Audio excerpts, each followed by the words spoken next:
And we're very blessed to have Orlando Mostert with us.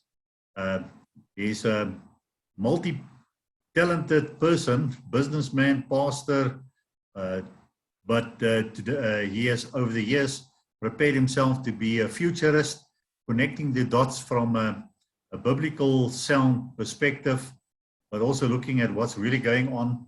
And we all can remember the first session that he did for us a couple of months ago, where the session was Prepare for 2024. Now, if you've missed out on that session, you can check it out at YouTube, and there's the link. But if you also want to read his books, he's an author, and he wrote these books. He's busy on another book, and then if you go to his website, he posts a blog every week on aspects of the surrounding world around us and connecting the dots, and I find it very refreshing to have that kind of perspective, and I follow his blog as well. So please feel free to check him out on kingdomvision.co.za. But I've asked Orlando, and he was so kind to fit us into his busy schedule, to continue on this topic of 2024, sound the trumpet, blow the trumpet for 2024. Why is it so important for us? And then recently, actually to most of our surprises, the Zondo Commission report was actually released, and he made a study of it and found some very positive things in that he will also work into his thing. But I think without any further ado, at the end of it, once he's finished with his talk, we will open the floor for questions and answers. But I think, Orlando, without any further ado, over to you. Thank you. Thank you. I want to bring a couple of things together here. Why 2024? One is the political crisis and economic crisis that South Africa is facing, which tells me that if we do not have a change of constitutional situation, government, and so forth in 2024, we are in serious trouble, because we cannot wait for 2029. And I'll share that with you in terms of the power situation in Escom, of why we need a change now, because the crisis facing us. But I also have a scriptural feeling about this. I mentioned in our previous talk that 2024 is a very important date in God's calendar. So just to look at the background to this, Acts 17:26 tells us that God has made from one blood all nations of men to dwell on the face of the earth. What happened was that God gave Israel a king for 490 years. He did not institute the economic system on Israel. None of the kings ever did. And the seventh year had to be Sabbath year. The land had to rest. And so in Daniel 9:2, we find this. I, Daniel, understood by the books the number of the years where the word of the Lord came to Jeremiah the prophet, that he would accomplish 70 years in the desolations of Jerusalem. God says that the land is to rest for 70 years. And that meant for 490 years, there was no seventh year rest. So that 49 comes in there. Then Daniel goes on to get another vision from the Lord about the future of Israel. And we find the famous 70 weeks prophecy, the 70-year, 490-year timeline that God gave Israel. We read this in Daniel 9:24. 70 weeks are determined upon the people and upon the holy city to finish the transgression, to make an end of sins, to make reconciliation for iniquity, to bring in everlasting righteousness, to seal up the vision and prophecy, and to anoint the most holy. All those things, God gave Israel a task now, a spiritual task. Before it was an economic task. Now he says, I'm giving you people 490 years and the following must take place. And it's a warning. This is your time determined. If you do not do what I've asked you to do in these 490 years, it's overs with you. And so that timeline began in 458 BC. The timeline starts for the 490 years, and it ended in 33 AD.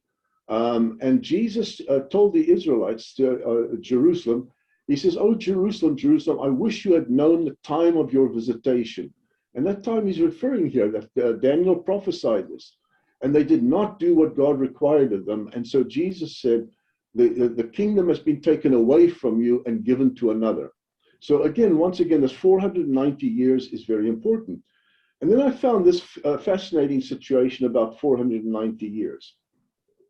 From the crossing of Jordan in 1407 BC, we have 70 Jubilee cycles. Now, 490 years is 10 Jubilee cycles. And there are 7 of these 490-year cycles, which brings us to 2024. And the crossing over of Jordan and 70 Jubilee cycles later, I'm asking myself, spiritually, scripturally, and internationally, what are we crossing over in 2024? Is there something that God is going to do? The other interesting thing about God's timings and so forth, you can see it in South Africa's history as well. The landing of Jan van Riebeeck in 1652 was the start of white government, and it ended in 1996 with a new constitution when a new black government was introduced. And that's what is exactly 7 times 7 times 7 years. So here's the situation I see now. In this last couple of weeks, we've had a presentation by both the Zondo Commission as well as director of Escom that the country is facing a critical situation. And I believe that in 2024, if we do not change the situation in South Africa politically and economically, we are going to head for a disaster. This is what the director told us about the Escom power situation. He says we have 15 coal power stations, 1 nuclear power station. Apart from the 2 recently built power stations, our other 13 stations have an average age of 43 years. They are reaching the end of their lives. They said by 2030, they're going to take down 11,000 megawatts of power station utilities will be shut down. And by 2035, another 11,000 megawatts of power will be shut down. And that's 47% of our national power needs to be replaced in the next 13 years. Now, never mind the added power that we have to add on for economic growth in the next 13 years. So if we replace this power, this 22,000 megawatts of power, that's going to go by the end of 2035, that's in 13 years' time. We're going to shut these down because these stations are far too old, cannot keep them up. Then what we have to do is we have to build a Medupi power station every 2 years for the next 13 years. And that cost us 160 billion to 15 years to build. If we decide to go with solar and wind with renewables, then we need to build 50 to 60,000 megawatts of installed capacity because wind and solar is intermittent, so you only get it for 1/3 of the time. That will give you 21,000 megawatts. But to go to renewables, we'll need to build another 8,000 kilometers of new electricity grid, and we also need to build 101 major new substations. It's going to cost us more than 1.2 trillion over the next 10 more years. And while doing this, the other 50% of the power system needs to be constantly repaired and maintained as well.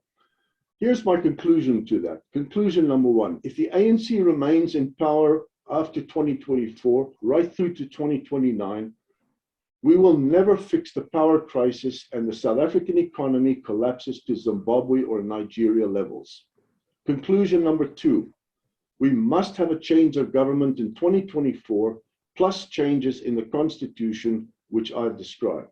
So on one hand, I see a prophetic significance to 2024 that God wants to take us over to possess the land and to build something new. And on the other hand, we are being told we're facing a crisis, and we just know from this last week what this crisis looks like, that if we don't come up with an answer to this crisis situation, this country is economically finished. So our situation then also was emphasized this last week with the Zondo Commission coming out with its 6th report, and then Justice Zondo came up with recommendations. Now, amongst his recommendations, I find this very interesting. He says we need to separate the executive from the legislative branch of government, and that we need to have direct presidential election. We need to have the president separated from the legislature so that he can be directly accountable to the people. This also has the advantage of allowing the president to choose his own administration from outside the party, from the best possible qualified technocrats. Furthermore, he recommends that parliamentary representatives of the people be responsible in constituencies in the nation, again making it possible for a more responsive government directly responsible to the people. And he recommended that the appointments to government enterprises be done by autonomous bodies without political party cadre deployment. Now, all of these recommendations by Zondo will require a change in the constitution. What he's calling for is we need to have a new constitutional convention to change aspects of our constitution to make it more suitable for the situation. And I'm saying that if we support this call for a constitutional change, then we Christians need to be ready for additional things that we would like in a new constitution. And this time we sit there, not like at Codessa, where we had no real representation. We trusted the politicians to do it. Now we Christians must have a representation. And I'm saying that we have guidelines on what we can agree on as Christians. And I'm saying that the Israel government template that God gave to Israel is a template for us because it was a revolutionary document that God presented from Mount Sinai on how to run a nation, how to set up a government. And here are the highlights of that. God told Israel there was to be no strong central government like an autocratic king. Israel was to be a self-governing nation of a people ruled by law. If they did decide to have a king, then that king was to write out the whole law of the Lord in his own hand and study the law of the Lord. And the king would not be above the law, but would be subject to the law. Technically, we call this a constitutional republic. God introduced the concept of a constitutional republic before anyone else in the world ever thought about it. And he presented that to the world through Israel in 1447 BC. Furthermore, power was to be dispersed to the 12 tribes of Israel, who would each have elected rulers over each one of them. Each tribe of Israel was autonomous. They could secede from the central authority, which, by the way, they did after Solomon's reign, was found to be high tax, oppressive, and the northern tribes of Israel seceded from them when Rehoboam, his son, became as corrupt as his father. They were part of the constitution of the Israel Republic was also there was to be a right to private property. There was to be a sound financial system. There was to be a just social system of care for the poor and the powerless. There was to be a sound educational, religious, and justice system in the cities of Israel that the tribe of Levi was responsible for, acting as the nation's religious and bureaucratic civil service, who were to be supported by the national tithe. Now, all of these are guidelines for us on that I think are very applicable to our situation. So my recommendations for 2024 for the majority of the Christian community in this country. My recommendation 1, we need to mobilize a mass voting campaign and be part of the new coalition government of 2024, because the 2024 election is definitely going to be a coalition. The other thing that tells me this as well, too, that the ANC is going to lose power was this recent revelation of our president. Nobody trusts him anymore to be the uncorruptible billionaire that is law-abiding and so on. This whole thing of him having $4 million stuffed in his furniture needs explanation, and the explanation is not coming. So recommendation 2, we need to be part of and call for support of the Zondo Commission challenge of changes to the Constitution. And should there be a response to that, and I think there's going to be, then our changes, we must come to such a meeting and say that our template for the new South Africa, we take from biblical principles of how God organized Israel. Now, you know, unfortunately, in our Christian community, we're so caught up with end times, and when Jesus comes, he's going to bring in the kingdom, and one day all of this, and nobody believes that God can run a country unless Jesus is sitting in Jerusalem and so on. No, I believe God has given us authority in this world. He's given us a template from Israel on how to run a country, and there are things we can do. Now, here's my further recommendations. Changes that we should emphasize the need in the federal structure. We need to emphasize a federal structure for South Africa like Israel had, where every tribe was autonomous. The federal structure for South Africa with far more powers for the provinces and less power to the central government as God decreed for Israel. It's a biblical principle. My suggested powers for the provinces are as follows. And it's to be taken away from Pretoria and vested into the provinces. Education, police, social welfare, housing policy and provision, transport, power and electricity supply, and taxing power as well to supply all of these needs. Now, to give you an example, in America, as you probably have seen, they just had this thing by the Supreme Court that this national Roe versus Wade abortion bill from 49 years ago, that Washington cannot decree for all of America a situation like abortion. And it said that, and the Supreme Court says, no, every state has the authority to decide for themselves what they want to do about abortion. And some states will say they want it, and other states will say, no, they don't want it. And now already it's about half the states have gone against abortion, and these are basically controlled states that have a strong Christian vote in it, the Republican states. And then there are the more liberal states on the coast, like California and so on, that say, no, we want to have abortion. That's how a federal structure is. The people decide where they want the emphasis to be. And I believe that if we have this kind of a federal structure, this will allow key provinces like Western Cape and Northern Cape, we can get control in these areas as Christians and start making policy changes as to how we wish our provinces to be run.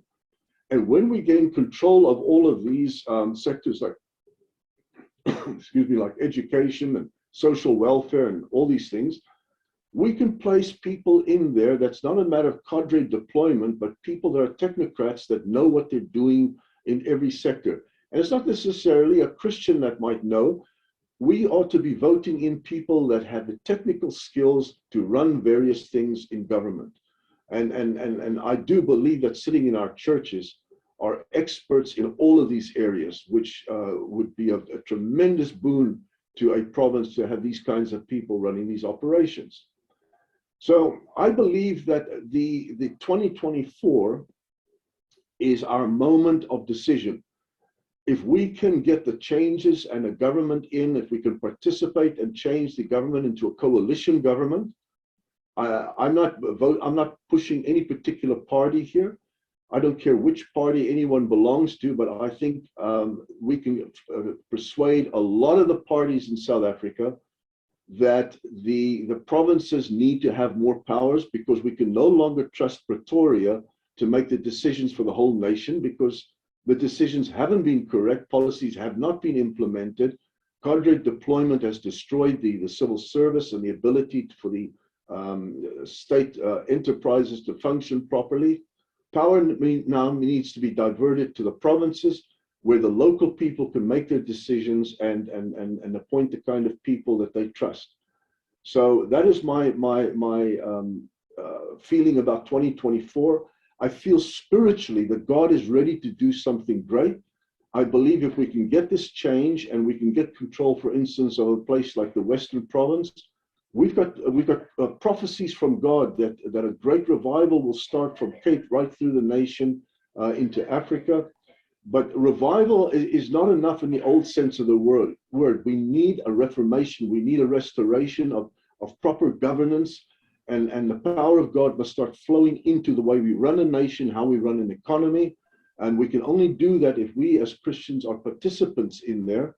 But everyone feels powerless because who are we? We've got small votes. We're never going to change the nation, run from Pretoria. But I believe if we can get a federal structure placed in there, then we can have the ability to change province by province to turn our country around. And by the way, and start with the power situation, which if we do not start in 2024, we are finished, because we have an enormous amount of work that needs to be done to save the power structure in this country. Thank you.